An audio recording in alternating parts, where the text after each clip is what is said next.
Just a disclaimer, the title is actually, I forgot to change the title from a previous talk. So I'll be mainly talking about the first part of it, as in posted pricing. So, and also you might notice that I also forgot to change my university. That's okay. So I'll start with a few broad slides. So there are common types of economic interactions that I'll classify into three types. The first one is posted pricing. So this is the most common form that we see as consumers, as regular people, in our day-to-day lives. When we go to a shop, we see prices listed on each item, maybe even some package like discounts, bundles, if we buy multiple items. But that's what we see. We see a price, and we can either accept or reject the price. And if we accept the price, we get the item, we pay that the quoted price, and go home with the item. That's it. And people do not come to the place together. The shop can just sit there. People can come in a sequence whenever they feel like. The second type is auctions, where things are more organized. The buyers have to, the first difference is the buyers sort of have to come together typically. And the seller doesn't set a price. He instead asks the buyer how much value is he willing to pay. And so the buyers submit their own bids to the seller, and the seller then chooses the winning bidder. So he decides based on the bids who is going to get the item. And there are several common auction rules. They are used in several markets. Ad auctions is one, the spectrum auction is another. So it's just good to keep in mind that as far as theoretical principles go, posted pricing can be implemented as an auction rule, as in a buyer can set up the prices in his mind without even declaring it, ask for the bids, and then just give the item if the value exceeds the price. If the bid exceeds the price, you can just give it to him. So even a posted price can be seen as essentially as a subclass of auctions. So this will be important. This observation will be important for this talk. And the third part I won't be talking about, but just to keep in mind that both pricing and auctions involve essentially one-round games. So there is just a single round where, say, even in auctions, there's just one round where the buyers submit their bids, and that's it. There is no multiple rounds of communication. So, but many small markets where essentially there is active communication between a buyer and seller, things don't end in one round, and things can get way more complicated, and the prices are essentially negotiable. But I'll be in this talk I'll be focusing on auctions and posted pricing. So here is what we are trying to answer in today's talk, or give a view on it rather. So let's consider eBay. Nowadays they are making most of their money apparently through posted pricing, but they started as an auctions market. They wanted to sell consumer goods through an auction. Okay. In comparison, Amazon never really went to auctions. They always stuck to posted pricing, right? And broadly what we are asking is, which is a better business model for selling items? Should we go through auctions or should we go through posted pricing, right? Or rather, when should we go through auctions and when should we go through posted pricing?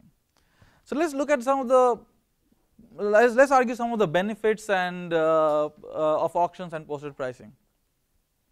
So my main claim is posted pricing is good for the buyers, not so good for the sellers, and the opposite. Auctions is kind of nice for the seller, but not so good for the buyers.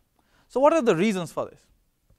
So let's look at some of the benefits of posted pricing, and the benefits I'm listing here are essentially the disadvantages of an auction. So the buyer can come and leave at different times. A very big benefit, probably the major one, which they can't do in an auction. They don't have to come up with a bid. If I want some item, say an iPod, it's very hard for me to figure out how much exactly I'm willing to pay. It's difficult for me to even figure that out. Instead, yes or no decision once I look at a price is much more natural to people. And also by giving a bid, or rather stating my value, I'm revealing a lot of information, and that itself can be a big worry.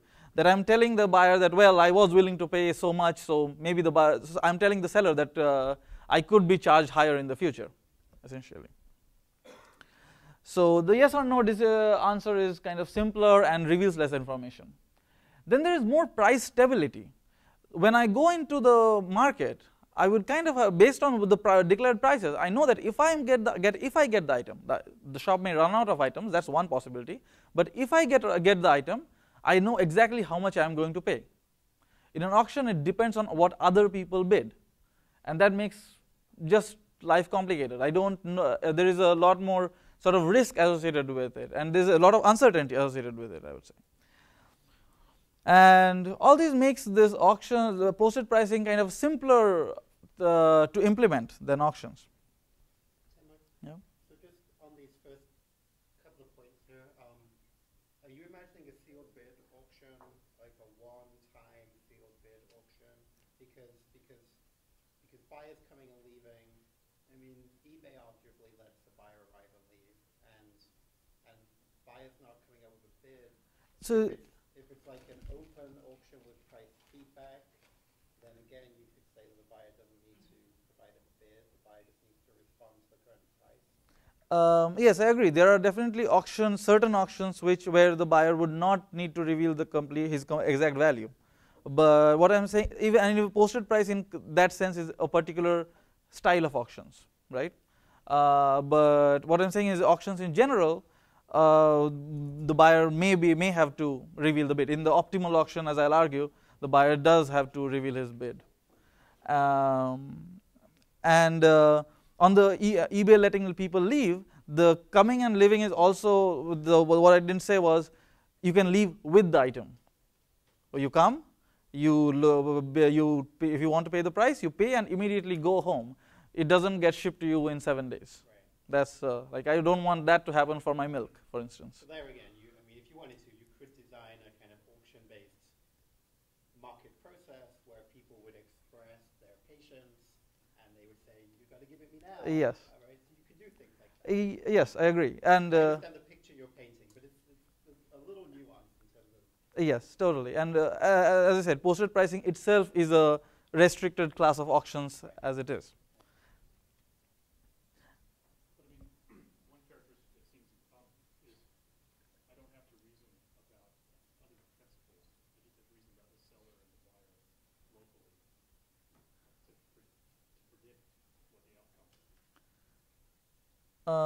Sorry? Like how much time it takes, or how much I'm going to pay, all those other things are not something. I get local reasoning with the posted price. Yeah. And I have to reason about many other principles in the general auctions. Yes, in the price stability, yeah, in the price stability point, yeah, that is definitely true. You Yeah. have more certainty about what the price will be that you will pay. And when And yeah. Yeah. But there is some significant benefit to going for general auctions. So the first thing is that in an auction, suppose the seller has very little idea about the market. So to do posted pricing, the seller has to have some idea of what the good prices are. He has to have some idea what the buyer's valuations look like, or what ballpark they're around. But when staying to a general auction, the seller, for instance, imagine running a second price auction.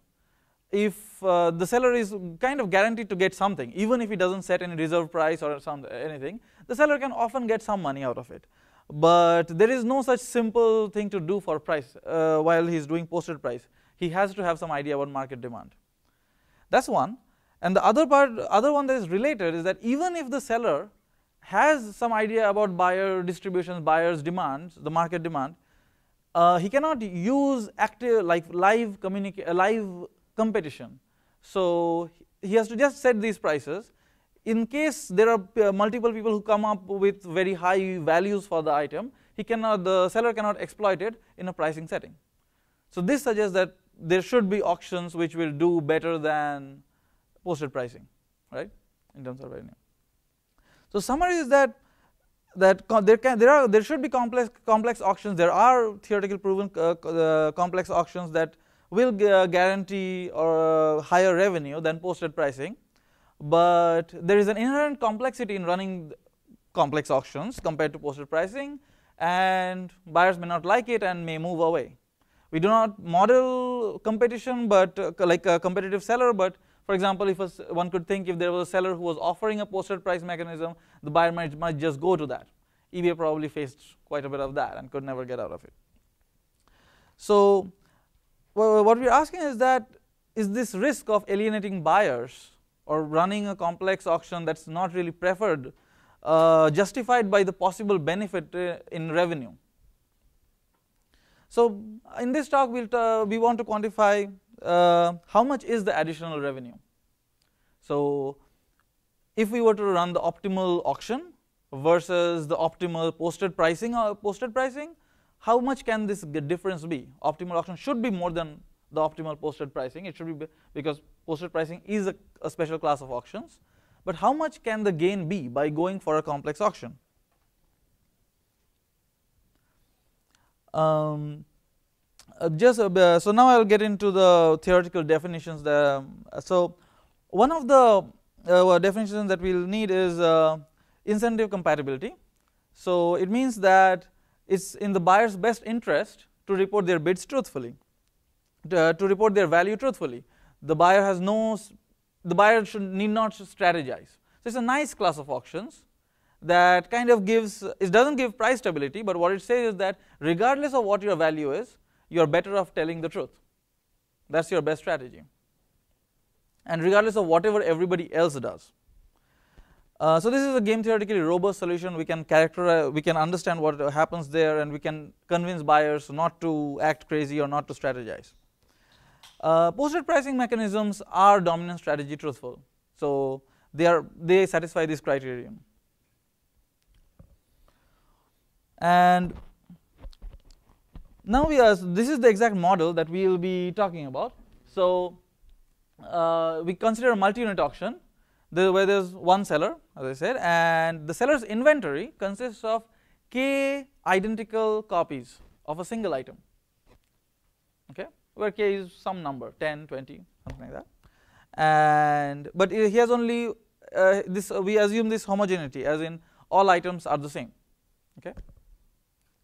And buyer I, so each buyer I has a valuation Vi for this service, or essentially for getting this item, and this value is private to the buyer. The seller doesn't know it, nor does any of the other buyers, perhaps, for that matter. And we consider expected revenue. So why? So this is the Bayesian aspect. So the next point is the Bayesian aspect of the model, that these values are drawn from some distribution. We assume that these values are drawn from some distributions. These distributions reflect the beliefs of the seller, that the seller believes that these values come from a prior, and the seller knows these priors, and he designs auctions to maximize his expected revenue with respect to these priors. Okay. And now a celebrated result by Myerson characterizes the optimal auction in this setting. Okay. So Myerson's result actually says that even if you go for non-truthful auctions, if you go for auctions that do not satisfy the nice dominant strategy truthful conditions, even then buyers will in that case buyers are expected to strategize. But even if they strategize and end up in some equilibrium, in any equilibrium you can't be getting a lot more revenue than some truthful auction. So there is no point, assuming buyers can reach equilibrium, there is no point to running a non-truthful auction. Okay. This is the first characterization, and what this means is that among the auctions that maximize expected revenue at equilibrium, there will be a truthful one. So we can essentially limit our attention to only truthful auctions, and there is a revenue optimal truthful auction. And again, this truthful auction is going to use the distributions. So it is going to look at it. The seller is supposed to know these distributions given by Fi. Okay. So in comparison, what is a so let's formally define posted price mechanism in this model. So a seller is going to offer a price to each buyer. The price will be decided solely based on these distributions. Okay. And the buyer is going to accept if the valuation, if his realized valuation exceeds the posted price. So we divide it into a few classes. So the first one is a non-adaptive posted price mechanism. It's sequential. So the buyers are brought in a sequence, and they are each offered a price. We know the identity of the buyer in the sense that we know what distribution is his value drawn from. Okay. And we offer him a price, and he can accept or refuse. So in the first this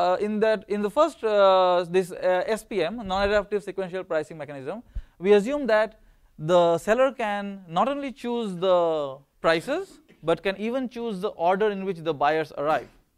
The second assumption is obviously a little tricky, but it's good for useful for our analysis. And of course, if you could order the buyers, you would always order them in decreasing order of prices. Once you decide the prices, you must be ordering them in decreasing order of prices. It's that way you essentially guarantee that you get the highest k accepting prices. Right? There is no reason to consider any other order. So the second one is adaptive sequential pricing mechanism.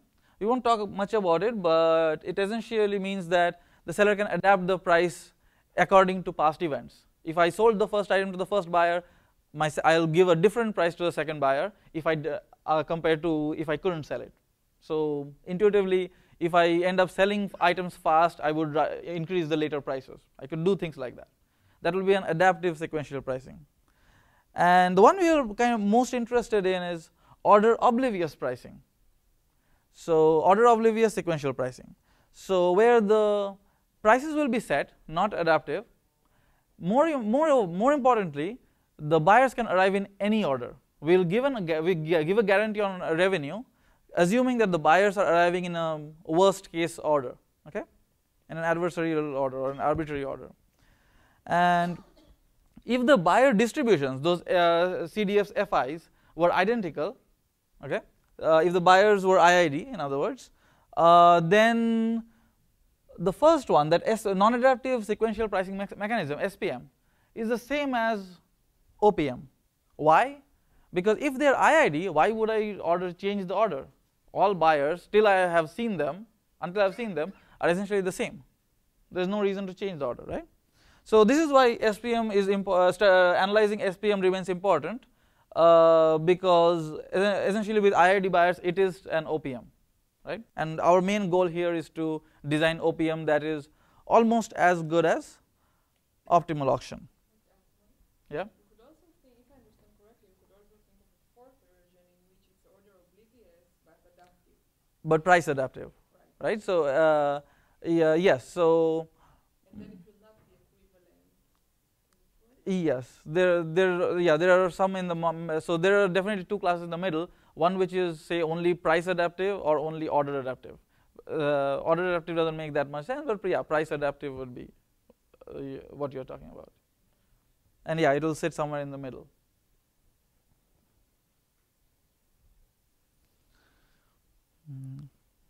And so our focus is how close can posted pricing get to Myerson's auction.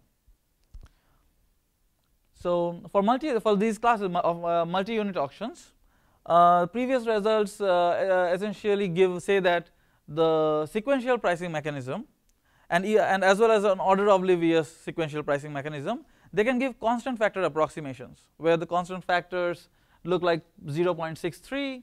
So for SPM or say buyers where distributions are identical, and if for OPM with non-identical buyers, the approximation factor is 0.5, that is half.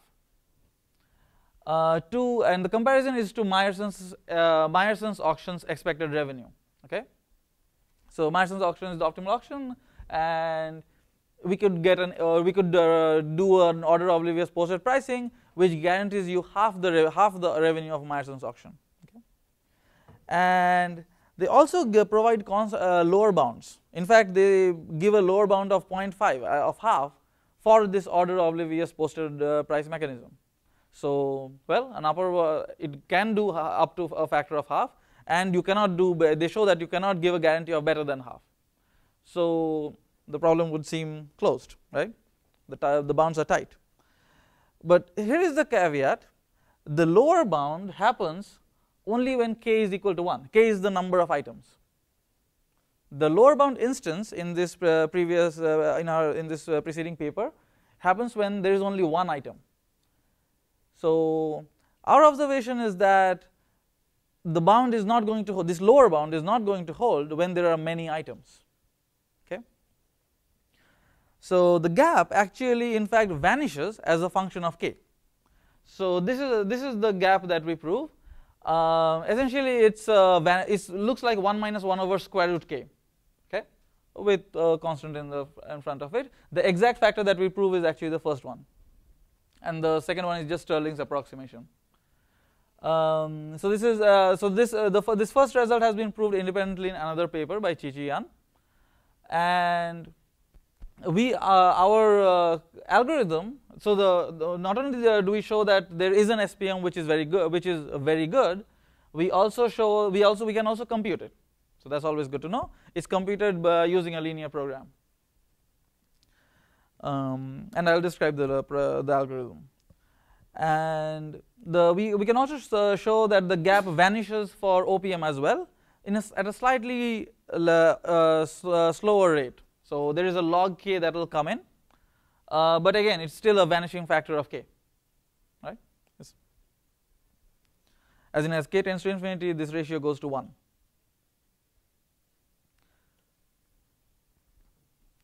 So one thing to note is that the ratios that we stated doesn't have anything about or even the previous results even more so.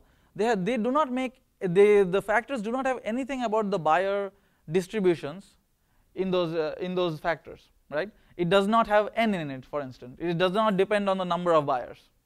It does not depend on how the Bayer distributions look like. It has not. It is independent of all of them. So in particular, these results, which means that these bounds actually hold even if these market demand, even if the market demand is chosen adversarially as a function of k. So imagine that as a seller, I know that I'll always have 10 copies of this item or higher. I essentially, regardless, however the market turns out in the future, whatever happens in the market market demand goes up, goes down, I don't have to change from an auction to a posted pricing based on what's happening in the market. The only thing I need to know is that I have 10 items, and based on that, I can know that essentially I can commit to saying that, okay, I will run a posted pricing without even having any idea about the market demand right now. I can commit to it and know that I will have this guarantee that my regret can't be too high if I have a fair number of items. Okay. So the algorithm doesn't use information about the distribution? It does. You're saying that you can commit to posted price, but you still need to know the distribution? Eventually when you run it, yes, because you want to compete to an auction which is also knows the distributions. But my point is that essentially deciding as a business model whether you want to do posted pricing or auctions kind of depends on, are you selling a very rare item or are you selling items with which you have a fair number of copies. Okay. And yeah. And I would say, and it also depends on whether or not you know the distribution. Yes. I mean, if you don't know the distribution, then running an auction, Yes. then using a simple auction might be a lot better than. Yes. Yes. Totally. And even though you won't be running the optimal auction in that case, but yeah, even a second price would do a pretty good job. Whereas if you don't know anything, you don't know what price to set. So our next result is actually a lower bound. So we also show that the bound, this ratio of 1 minus 1 over square root k is nearly optimal. Okay. And the insight is that, so this is actually, so the gap instance is interesting because when does the gap between posted pricing and Myerson's and an optimal auction gets maximized? It gets maximized when there are essentially infinite number of buyers who's going to buy the item with a very small probability. Each buyer succeeds with very small probability, but there are plenty of buyers. What this does is that the main revenue of this is where competition helps the most. That if many buyers accidentally end up getting the high price or like the higher value, which happens with very low probability, the auction can actually recognize that instance and get that money. But in a posted price, it's not worth it to set those high prices. The optimal posted price, even the optimal posted price, cannot actually get those high prices. And another result that we won't be talking about right now, but is in the paper, is that for small k, as I said, for k equals 1, there is a gap. And we design approximation schemes with the benchmark of the optimal sequential posted pricing. Okay? Because we can't compete with Myerson up to a close factor. Okay. So let's now I'll go through give a view of the proofs. So Myerson's we are going to use this characterization of Myerson for dominant strategy truthful auction. So what does Myerson's auction do? If you read the sort of from the standard tutorials or the lecture notes, it will say that essentially it's an auction. It's actually a VCG auction using the virtual valuations. Instead of using actual valuations, it uses virtual valuations. Okay, but another view of looking at Myerson's auction or any truthful auction for that matter is that because it has to be truthful, all it can do is to set a price. That price has to be independent of that buyer's bid. So if I am considering a particular buyer, I can only give a particular price, I quote essentially a posted price to that buyer. The difference between an auction and a posted pricing is that the price can be dependent on other buyers' bids. It cannot depend on that buyer's bid, but it can depend on other buyers' bid because I'm collecting these bids. Okay? And in a posted price, these prices have to be essentially be independent. I'm prejudging the prices. I cannot set a price that's dependent on other buyers' bids. And this is where the main difference will come. So, but given that a truthful mechanism also sets these prices, note that the prices are correlated. What if I make these prices independent? So just focus on, say, one particular buyer I. Look at the prices that he is getting over time. Just from his view, just from buyer I's, a particular buyer's view, look at the various prices he is being offered over time.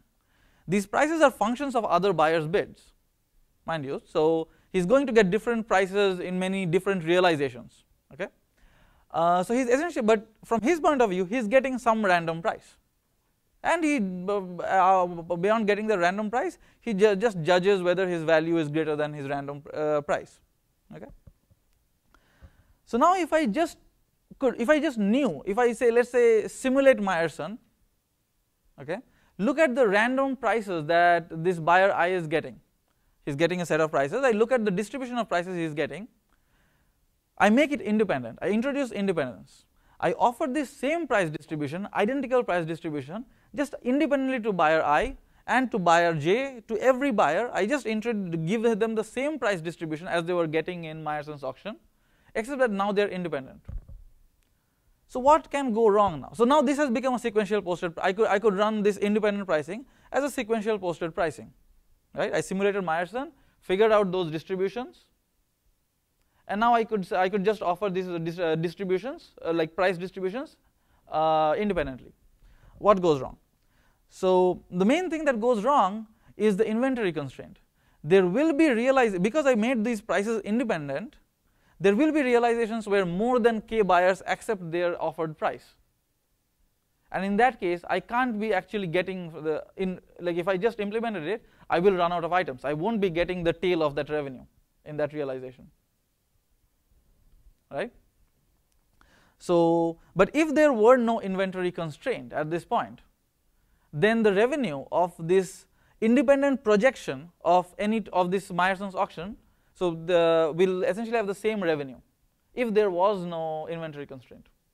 Okay. So, but even though they do run out, this sequential posted pricing will run out of items. Sequential posted pricing constructed in this fashion is going to run out of items. What it satisfies is that the expected number of items sold is at most k. Is exactly equal to what happens in Myerson's auction.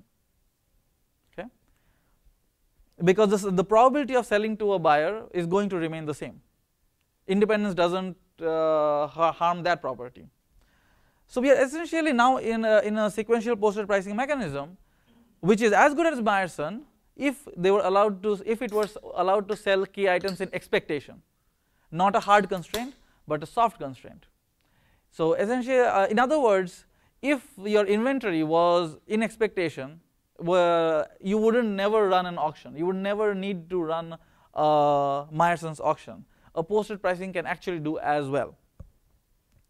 But the difficulty now, so the difficulty remains in saying that, well, you cannot sell more than k items in any realization. It's not a constraint to be satisfied in expectation.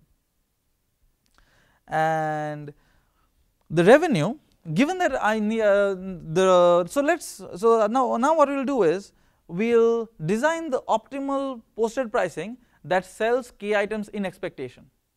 So instead of a hard k that is selling at most k items in every realization, let's satisfy that only in expectation. Why do we want to do that? Number one, the revenue of that auction is going to be as good as Myerson and usually even better. More importantly, we can and as an algorithmic perspective, we can write it as an LP. We can essentially, given that the inventory constraint is only in expectation, we can find the optimal pricing scheme through a linear program. So, and this is the linear program. So the distributions right now are assumed to be discretized. You can like we won't be actually solving this LP anyway. I'll just but this is good for a description. So imagine that the distribution, the values come from this universe UV, okay, and the distributions are specified by p tilde IVs, which is the probability that if I set a price of V to buyer I, what is the probability that he'll accept it? So what is the probability that the buyer I's value is above V? So that is p tilde IV, okay. So they are essentially p tilde IVs gives you the success probability for each price. Now I define these events that in any such posted pricing auction, and these will be the XIV and YIV are the variables here. That XIV is the probability that buyer that the seller offers price V to buyer I, okay, and so there will be a variable for every buyer I and every possible price V, okay, and YIV is essentially just the conditional of that. So it's the buyer is it means that the buyer I is offered the price V and he accepts it. So that's why the constraint, the first constraint essentially reflects this, that YIV is of course can happen only when XIV happens and the buyer accepts, which is p tilde IV. These two events are independent, so I can just essentially say that YIV is equal to p tilde IV XIV. And the second constraint says that the price that I offer is essentially a distribution. It's just ensuring that. It's just telling that to the LP, that essentially you can offer only one price to a buyer. That's all. And the third constraint puts the inventory constraint, that the number of items sold is at most k in expectation. Okay. So now, and given the definition of YIV, the objective is clear, that if YIV is the probability that I actually get the amount, the price V from buyer I. So in that case, my revenue from buyer I would be V. So I just sum it up over all buyers. So this LP will give me a posted, or the optimal posted pricing mechanism, assuming the inventory constraint is soft, is only in expectation.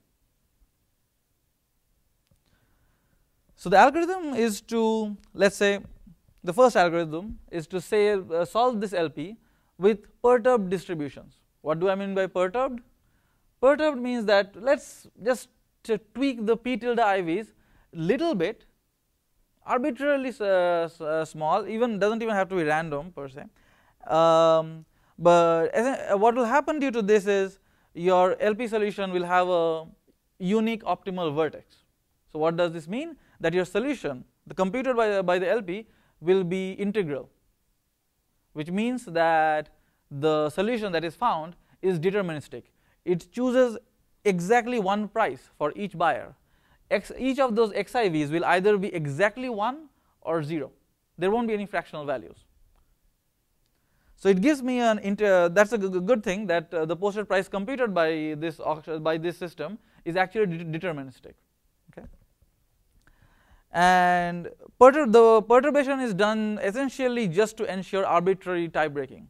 To convince you of that, I would just say that if you give some random infinitesimal perturbation with probability 1, you will end up breaking all the ties. You will end up with an integral solution. So it's very rare to find a position where where you won't find an integral solution. In comparison, the previous algorithms, which imagine going through Myerson, the thought experiment that I did, that let's simulate Myerson and create those random prices, offer the same distribution of prices, that would be a randomized pricing scheme, right? I wouldn't know, like I would either have to figure out after post simulation which is a good one in the randomized system, or implement a randomized pricing, which is more tricky than a deterministic one. And the LP allows us to directly go for a deterministic mechanism. And I also said that I don't actually need to solve this linear program. To begin with, there are issues with the linear program. I'm assuming that the universe of possible values of our buyers is a finite one, and the running time is actually polynomial in that universe. So not very good from that aspect. However, we don't actually need to solve the LP if we use the properties of duality. So what that means is we can, instead of setting the third constraint, why don't I remove that third constraint? Just remove that third constraint, and instead put a cost. So we can put it's called a Lagrangian cost.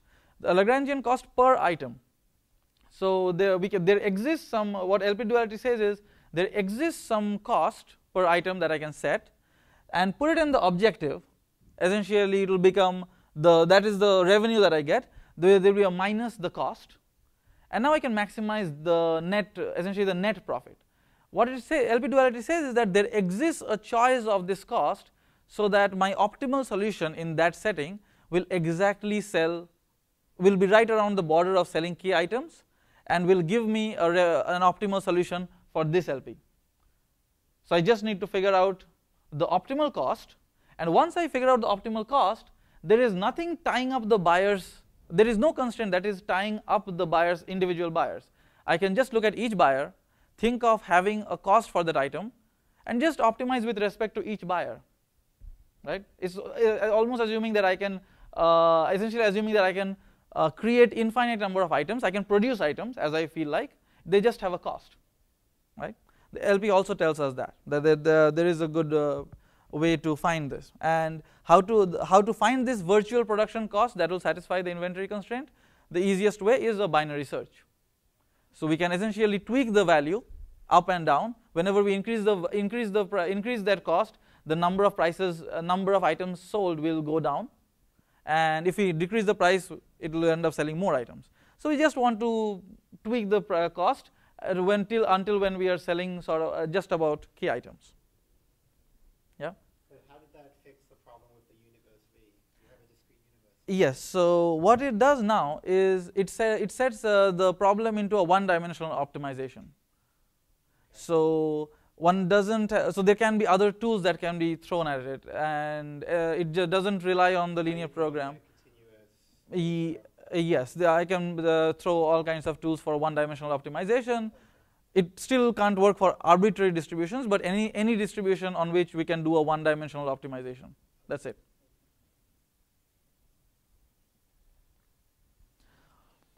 And now the eventual algorithm, once it finds these prices, as I said, would bring buyers in decreasing order of prices, because that's the natural thing to do if the seller could do it. Of course, for an order oblivious posted pricing, it cannot enforce the order, but if they were IID, well, you don't need to. Moreover, the LP is going to set one uniform price.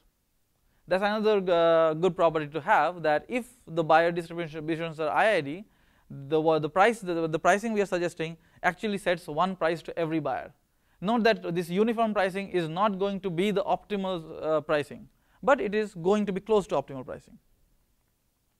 And the performance analysis is now going to rely on this LP versus actually offering these prices and setting a hard bound of k items in every realization. And this is the brief sketch of this, what happens when you turn a constraint in expectation to a hard constraint. So this is the abstraction of it. It's just in random variables. So let's say there are n random variables, z1, z2, zn, and zi takes a value of pi. So zi, think of zi as the payment of buyer I, and it can be this positive value pi, essentially the price that was offered to him, with some probability ui, which can be thought of his success probability, and it's 0 otherwise, in which case he did not accept the price. And ui is the probability that the buyer I would accept this price. So z, as in the LP objective, is exactly going to be the sum of all these variables. There is no constraint to put in, so it's just the sum, z1 plus z2 plus zn. And the LP objective value is just the expectation of the sum.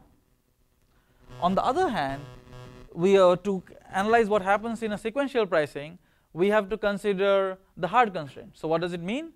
Let's consider a z prime, a different variable, which is the sum of the k highest non-zero variables in this set of z1, z2, zn. So when they realize, when they get z1, z2, zn get realized in any realization, I pick the k highest ones, and their sum is z prime. And the SPM is going to get z prime, where the LP gets a z. So the question is, what is the gap between z prime, expectation of z prime, and expectation of z? Okay, or rather, when is this? When is this gap minimized? So the result is that expectation of z prime is within a close range of expectation of z, and this immediately implies the result for SPM. So how do we, just a slight more technical sketch of why that happens. So we want to understand that in this setting, just z1, z2, zn being these two valued variables, what is the worst instance where z prime and z will be separated the most? We just need to understand that.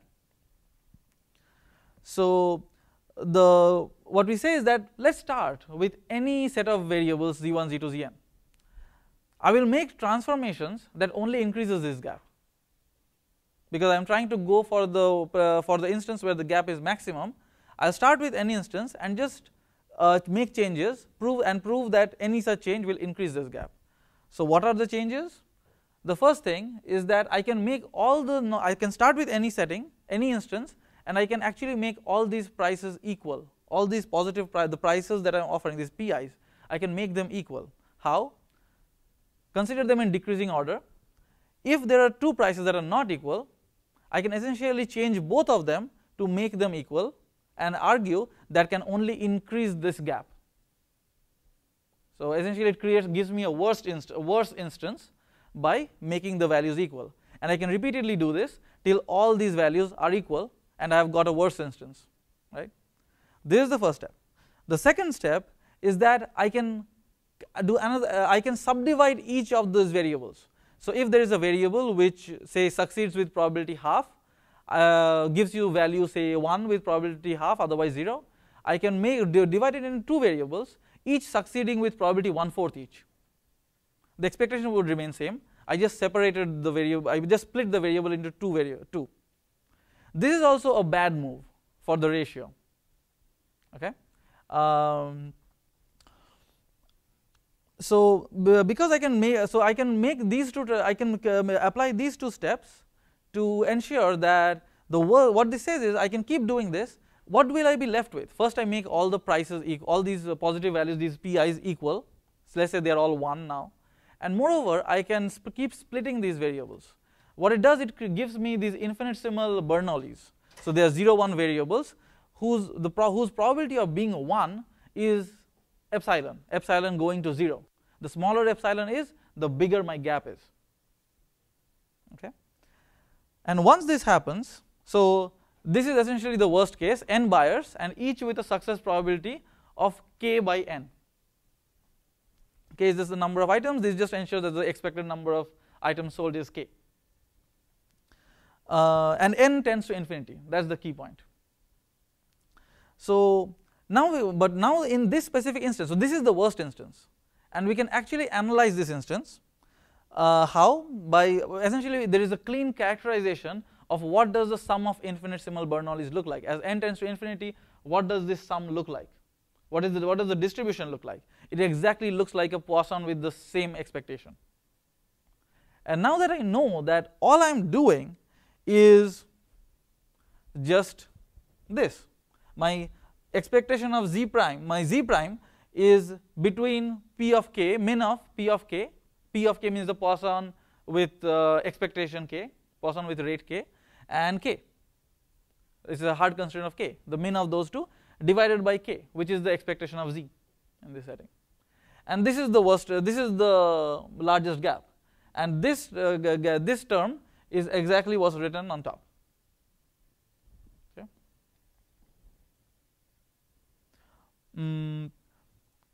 So if we go for order oblivious posted pricing for non-identical buyers, actually there is a simple way of doing it with a slightly worse factor, a simpler analysis, I would say.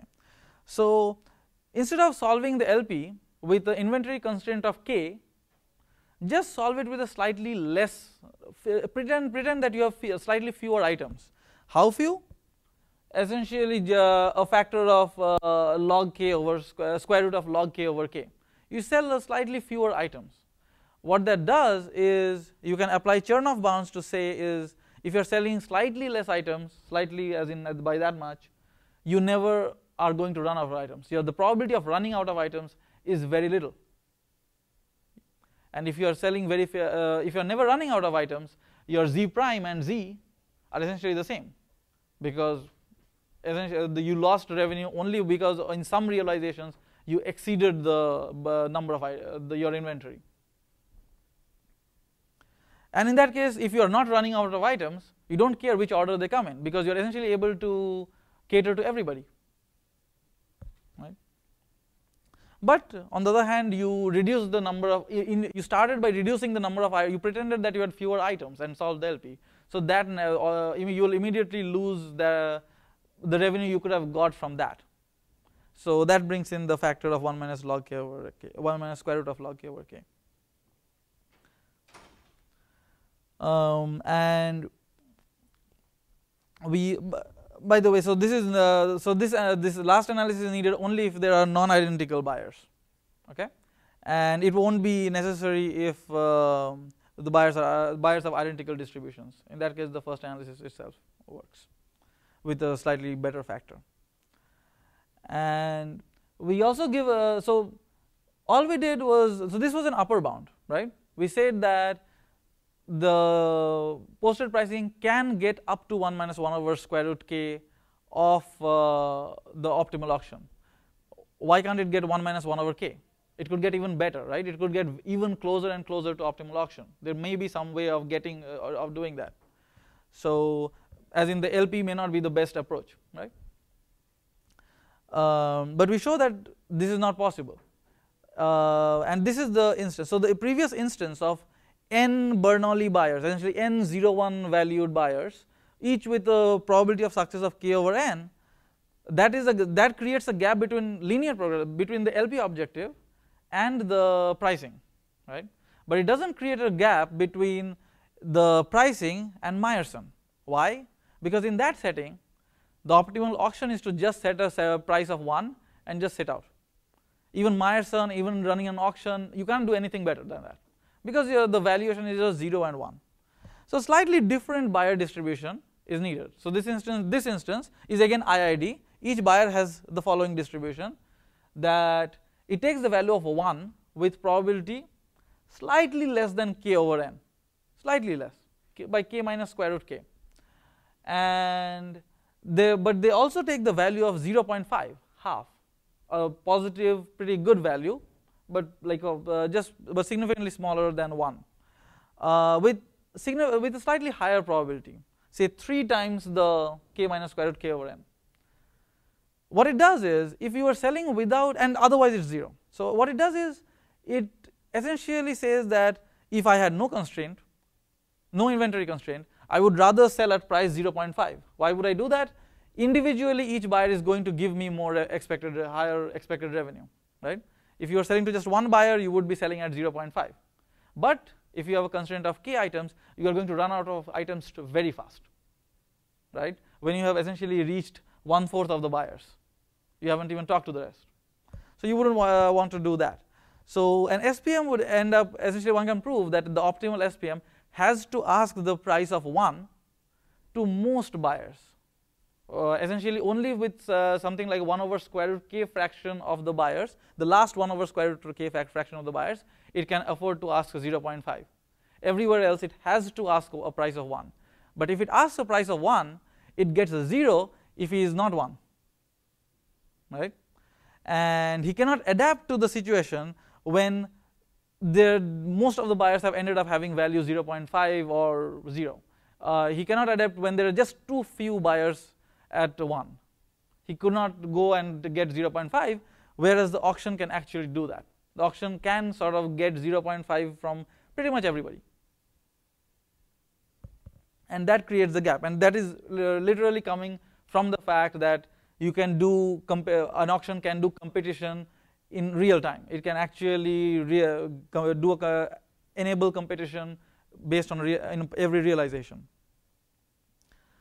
So I'll end with some conclusions and open problems. So the broad open problem here is that we essentially analyzed this gap between pricing and auctions in a stylized model, and it will be interesting to see these results in more complex settings. And the other part is that, of course, if we don't know the priors, then this comparison kind of falls apart. And one of the major reasons for using auctions is perhaps that even when we don't have very good priors, we can exact some revenue.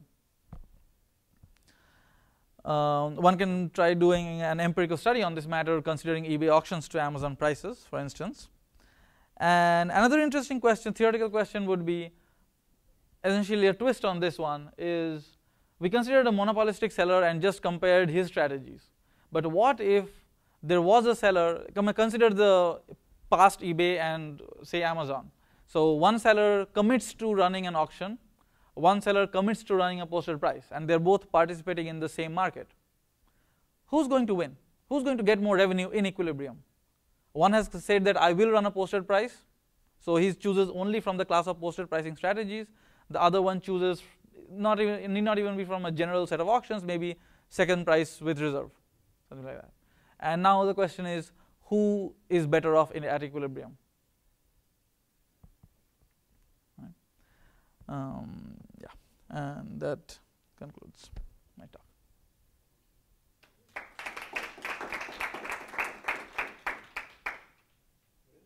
Time for questions.